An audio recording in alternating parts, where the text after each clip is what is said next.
It was supposed to be a peaceful weekend escape, just me, my dog, and the quiet hum of the lake outside my family's old cabin tucked deep in the Blue Ridge Mountains. I hadn't been back in years, not since my grandfather passed away and left the place in my name. It was more than just a getaway, it was the last real piece of him I had left. But the moment I pulled into the gravel driveway, I sensed something was off. The woman stood there, arms crossed, lips pursed like she'd sucked on a lemon. She introduced herself as Linda from the local HO, although the nearest town was a solid 30-minute drive away. Oh. She looked me up and down and demanded to know who I was and what I was doing on private property. I calmly explained this was my cabin, that it had been in my family for generations. I was just here to spend a few quiet days by the lake. Her response? She whipped out her phone, marched down to the dock, and called 911. She told them I was trespassing, that I'd broken in, that she feared for her safety. Meanwhile, I stood there on the front porch with a bag of groceries from Lowe's and my dog wagging his tail like we were about to settle in for a cozy movie night. I couldn't believe it. This wasn't some rental. I wasn't squatting in someone else's vacation home. I owned this place. And not just the cabin, though. Linda didn't know it, yet owned the entire mountain. She tried to get closer, snapping photos, muttering something about Facebook neighborhood watch groups, and how people like me always tried to pull stunts like this.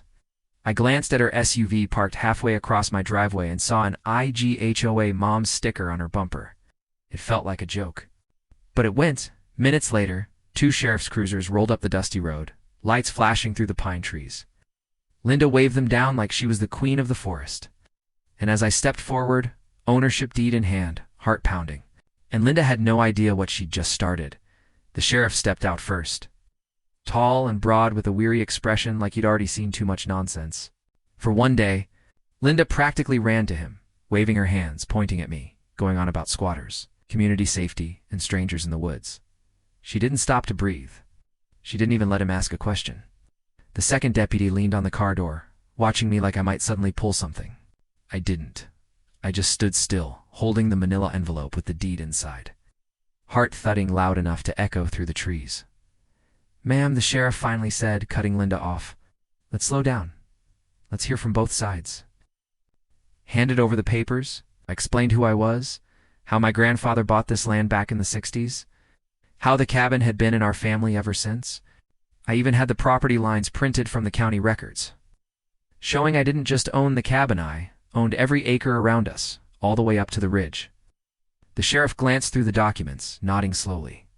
But Linda wasn't having it, she scoffed, muttering something about people faking papers and how she'd seen plenty of it on Reddit. She claimed she was acting on behalf of the HOA advisory board, though I'd never heard of any HOA out here. Our family had always been outside any organized community rules. The land was zoned rural, private, untouched, but she kept insisting. There were rules I was breaking, some made up, regulation about unauthorized overnight stays, and non-compliance with visual standards. I noticed then her eyes weren't just filled with suspicion, or something else. Fear? No. Control. Like she was terrified of someone challenging the little kingdom. She thought she ruled out here. The second deputy stepped forward and asked me politely to wait while they sorted things out. I could see them whispering with Linda near the cruiser. She kept pointing at my truck, then at the cabin, then at the woods like I'd hidden a secret stash of trouble out there. I stood on the porch, still unsure if I should laugh or scream. Then one of the deputies turned back to me and asked, "Do you have proof of utilities? Water? Power? Anything that shows someone's actively living here?" I blinked. They weren't questioning if I owned the land. They were questioning if I had the right to use it. That's when I realized this wasn't just Linda's fight.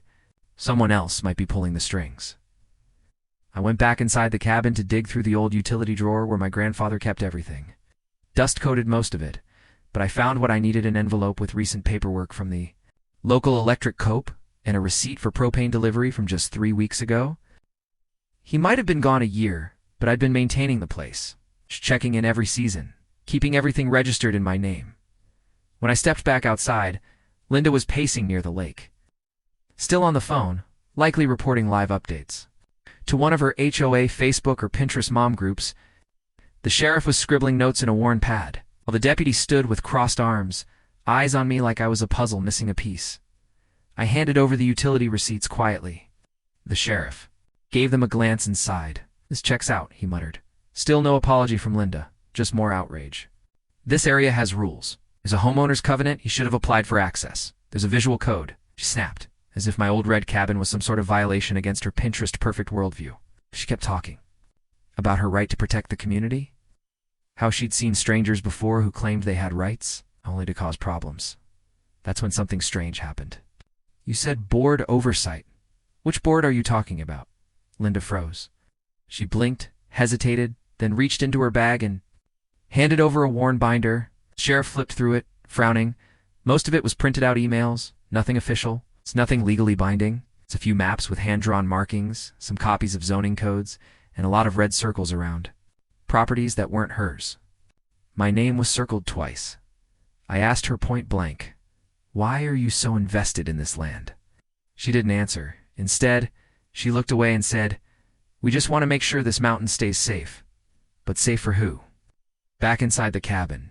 That night, I locked the doors. Something was wrong here. Deeper than a nosy neighbor or made-up HOA drama? I checked the deed again, flipped to the last page, then noticed a note in my grandfather's handwriting. It read, "If anyone comes asking about the East Ridge, don't answer. Just leave." But I hadn't, and now it might be too late. I stood frozen, flashlight gripped tight, trying to steady my breath. The footsteps were slow, deliberate, crunching over fallen leaves just beyond the tree line. Max stood stiff beside me, growling, his ears up. I called out, "Who's there?" But no one answered. The woods stayed silent, like they were holding their breath too. I backed away slowly, heart pounding, never turning my back. Whoever it was didn't follow, but I knew they were still out there, watching, waiting. I got back to the cabin, just as the last light dipped behind the mountain. The quiet felt heavier now, like something was closing in. The next morning, I drove into town again, this time to talk to the county surveyor. I showed him a picture of the survey stakes I'd found on the East Ridge. He frowned and said, "That land hasn't been marked by us. Someone's staking it, they're doing it off record." I asked him to pull up any recent access requests, logging utilities, anything.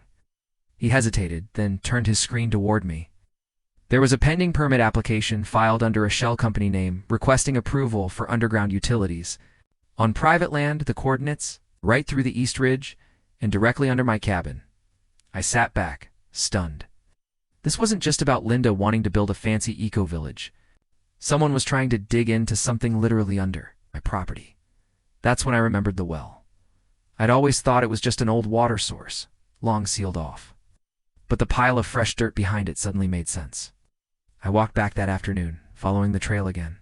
The same footsteps I'd heard, they'd left more behind this time. A rope, a broken lock, just beside the well's cement ring, a small open hatch I'd never seen before.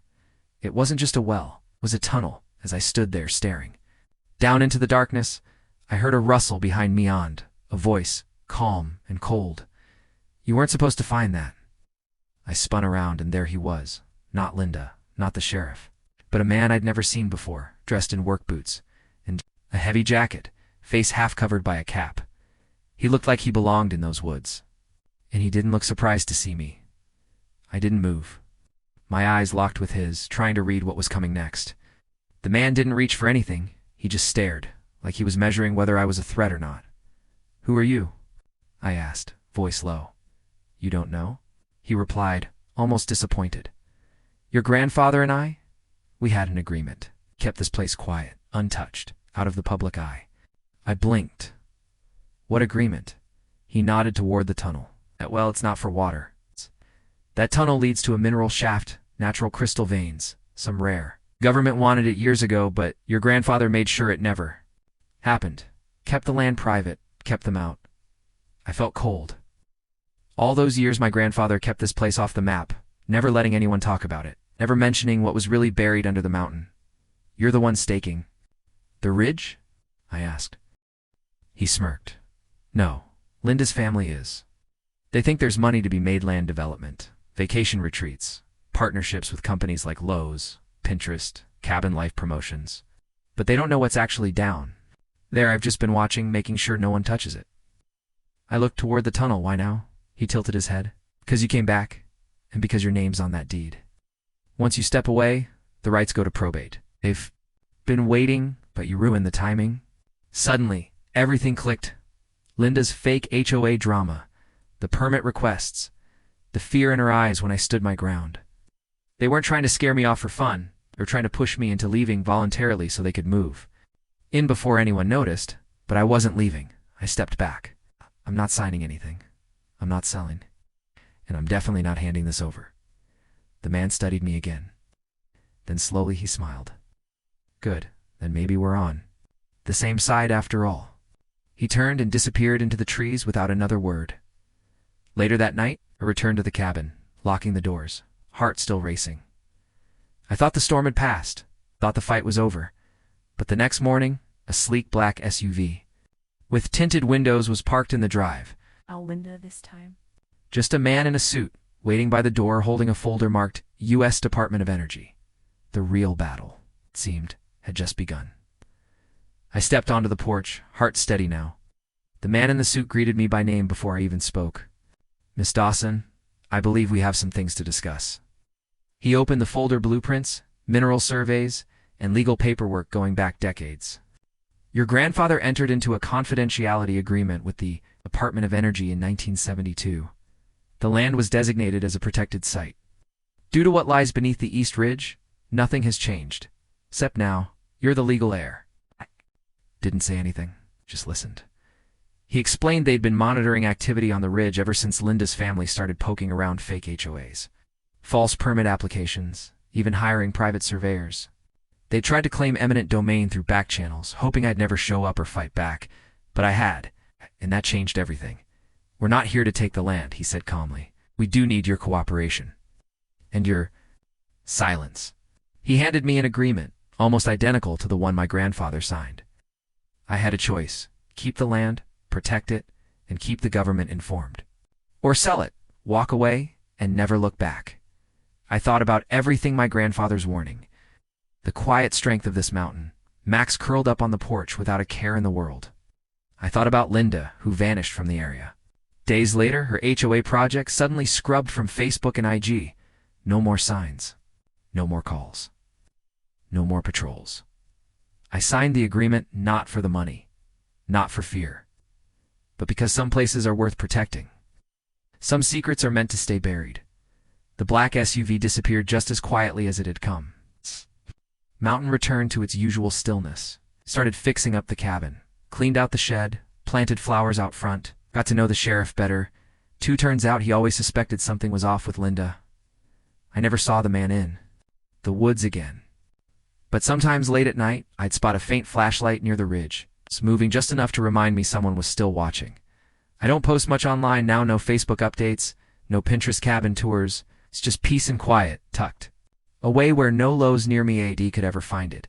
And every morning when I sip my coffee by the lake, I remember, this mountain isn't just mine, it's a promise, one I intend to keep.